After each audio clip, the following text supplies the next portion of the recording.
I am the chocolate and God is the thunder.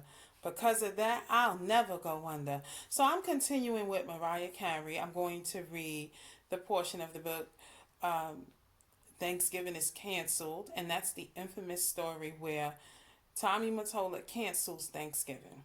All right. Thanksgiving is canceled, and I missed a lot of life, but I'll recover. Though I know you really like to see me suffer, still I wish that you and I'd forgive each other, 'cause I miss you, Valentine, and really loved you. And that's from her song Petals. I called him T.D. Valentine. That was his stage name back in the day, when he fancied himself a musician. He loved music. That much is true, and he found a way to have a lifelong affair with it. As I've stated, our natural love of music, ambition, and power was completely intertwined with our personal relationship. Music was the relationship, but try as we might, that couldn't make it a marriage. I sincerely believed in my heart that I would be with Tommy forever. But my sanity and soul would not surrender to my heart, and the marriage swiftly began to harm me on an emotional and spiritual level. There was a popular mythology that I was some sophisticated gold digger who bagged a big time hit maker who was now bankrolling my princess lifestyle. That I was just sitting pretty on a throne in my $30 million mansion. The wedding certainly gave that illusion, and that's all it was, an illusion. If there was any perception of a fairy tale marriage or life, it was absolutely smoke and mirrors. The ironclad safety that Tommy provided from my family turned into an ironclad dungeon. The control and imbalance of power in our relationship accelerated. My manager was a childhood friend of his. His preferred security was the tough guy he idolized from his school days, even though I towered over him when in heels. Everyone whose job it was to look after me had deep connections to him. I was very young and inexperienced when Tommy met me. He knew so much more about a lot of things, especially the music business. But I knew some things he didn't know too, particularly when it came to trends and popular culture, which I suspect made him feel threatened. He seemed threatened by anything he couldn't control. Even the idea of me doing something he couldn't control would send him into an irrational tailspin. One prime ridiculous example. Once there was a copy of Entertainment Weekly on our kitchen table in Sing Sing. It was a short piece wherein a writer mused about the idea of a modern remake of All About Eve, starring Diana Ross as Margot Channing, and me as Eve Harrington. Genius. Of course, I adored the original movie, not only for the glamour and the iconic performances, but also because Marilyn Monroe had a small but delicious part as Miss Caswell, a gorgeous, ambitious actress. Tommy read the article and got pissed at me. Somehow he found a way to blame me for someone else's fantasy of casting me in a movie which didn't even have a love scene, for God's sake. As if he were an overbearing father or warden, his anger would permeate the house and rattle my whole being. I got in trouble, yes, trouble, because I felt so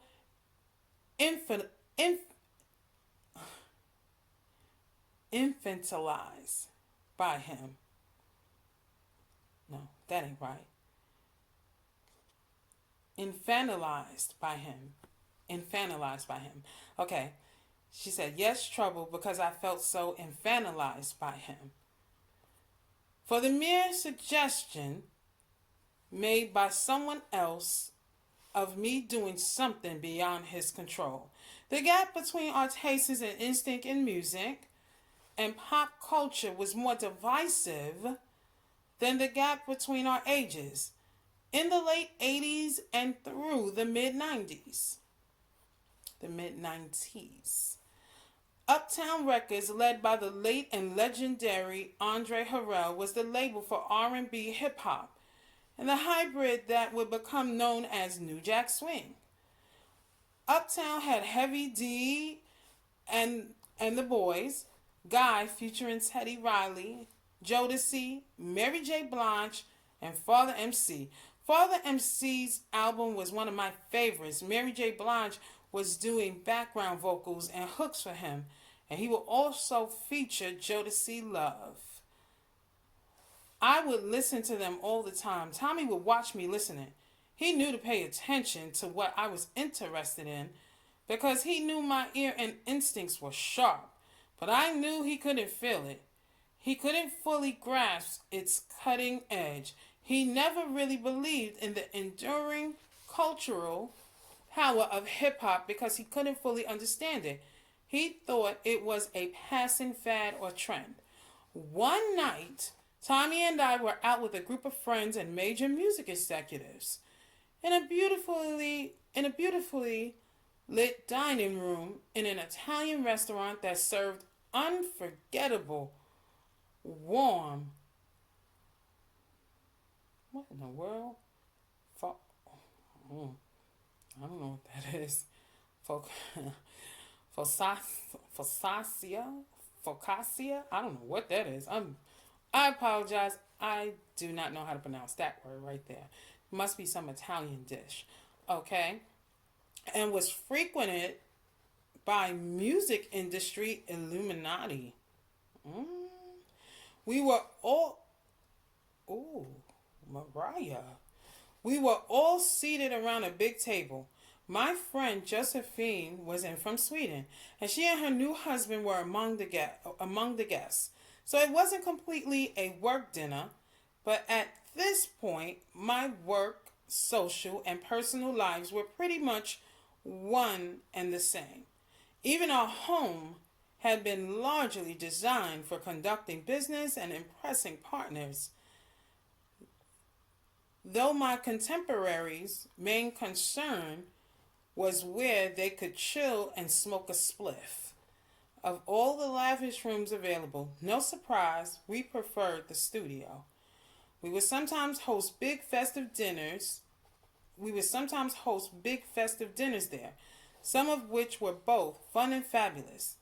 But they never felt like family. Nothing feels like family when you are under surveillance, which I always was. The mid-90s were an exciting era in music. Yes, they were. And I was part of a pioneering generation of innovative young artists, songwriters, producers, and executives. We were intent on making a new kind of sound based in R&B and rap, but unrestricted by old formats and formulas. We were playing with the new technologies and that's not irrelevant. Okay. And irreverently blending fluid melodies with gritty hip-hop aesthetics and energy. The music we were making was raw and smooth at the same time, and we were the only ones who knew how to make it work. It was our sound, a reflection of our time and our sensibilities. My former manager was also with us at the restaurant. The conversation drifted to Puffy, aka Sean, aka P. Diddy, who had recently left Uptown Records, where he started as an intern, eventually becoming head of A&R. Now he already had his own record label, Bad Boy, and his star artist, the Notorious Big, may he rest in peace, was all over the radio and beginning to spread all over a generation. The then head of Epic Records turned to me and asked, "So what do you think of this guy Puffy? What do you think is going on with him? Do you like his music?" He directed the question to me because I was the youngest person at the table. I also loved and understood hip hop, and I was the only artist there. Besides, I recently worked with Puff as a producer. The table got quiet as I leaned in and gave my honest assessment that Puff and Bad Boy were definitely where modern music was headed. Not too long before, at our kitchen table, Tommy had shared his own opinion with me and my nephew Sean. "Puffy will be shining my shoes in 2 years." What? No, he didn't say that. Let me read that again. "Puffy will be shining my shoes in 2 years." What? No, Tommy Mottola didn't say that about Puff. I know better. I know he ain't say that about Diddy. Diddy mama ain't raised him to be no shoe shiner. No, she did not. Sure didn't. Mariah says, "I was stunned. Wait, what did he say?" It was one of the very few times I stood up to Tommy, telling him that what he had said was blatantly racist. I was pissed. Sean had never seen me talk back to him. He was shocked that I showed my anger and became genuinely concerned for my safety. So many people were then. But that night at the restaurant, what could have been a robust discussion between industry leader and artists about global culture and the future of American pop music became an epic Tommy tantrum instead. As I was finishing my answer, I saw his eyes flash with familiar rage. He jumped up from the table and began pacing, huffing and puffing around the restaurant. He was so livid he couldn't contain himself. The entire table sat in silence as we looked at one another, not knowing what the actual F was wrong with him this time, or what we should do. The whole restaurant witnessed Tommy trying to walk himself back down off a ledge. Only he could see. Finally, he stormed back, still vibrating with rage. He slammed his fist on the table and announced, I just want everybody to know that Thanksgiving is canceled." Okay. Wow. We were planning to have a festive Thanksgiving dinner party at Sing Sing, but because I had dared to give my honest, autonomous opinion in public to someone he admired who had asked me what I thought, he was going to shut down the fun as if it were my 10-year-old birthday party. Even then it was laughable. The hubris with which he declared a national holiday canceled. Like, who was he going to call? Frank Perdue? By God, who was going to call all the butterballs? I've been asked a direct question. What was I supposed to do? Sit there like a dummy and not answer the man? It was all just ridiculous. What wasn't funny was knowing how I would be punished for my transgression on the hour-long ride home.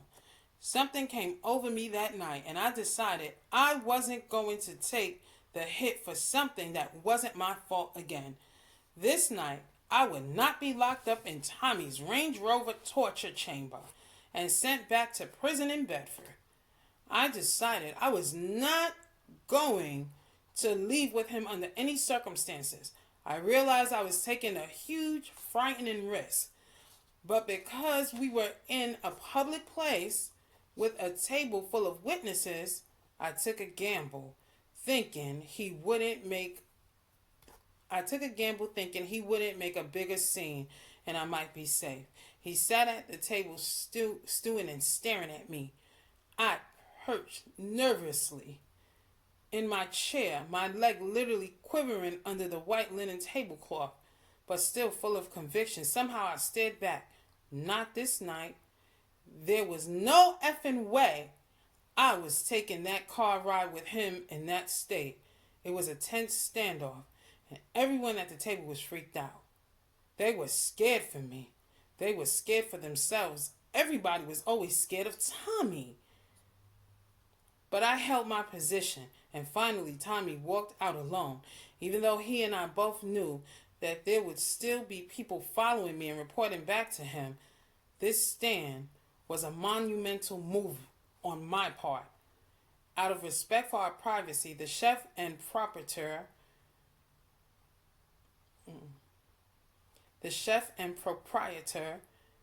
agreed to let me discreetly exit through the kitchen.